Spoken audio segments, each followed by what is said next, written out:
My name's Mike. I'm the owner of the Guitar Connection, where I've been in Venice. It's on 633 Rose Avenue, 6 blocks from the beach, for 32 years. Buying, selling, renting, and repairing guitars and amplifiers. And I've got a pretty interesting story to tell, and I hope you'll come along with me and I can entertain you for a little while.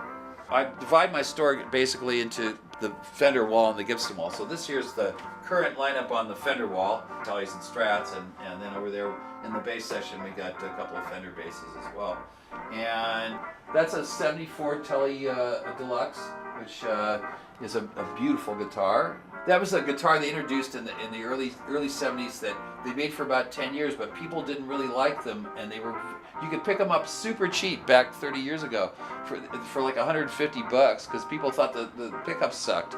Today it's a collector's item worth $3,500. So it takes the public a long time to catch up with innovation.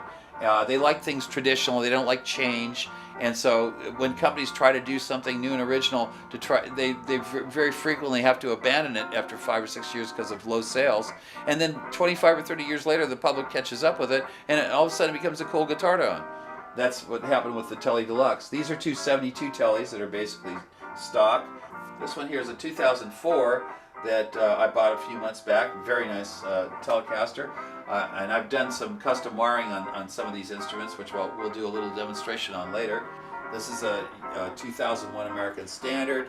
This is a 1983 what they call a Smith Strat, and then that year that was the introduction of the first 22 fret neck on a instead of 21. It's Gibson scale, flatter fingerboard radius.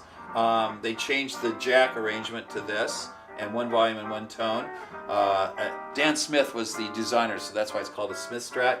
The tremolo is not on the back like it is on most Strats. The springs for the tremolo are usually housed where that plate is.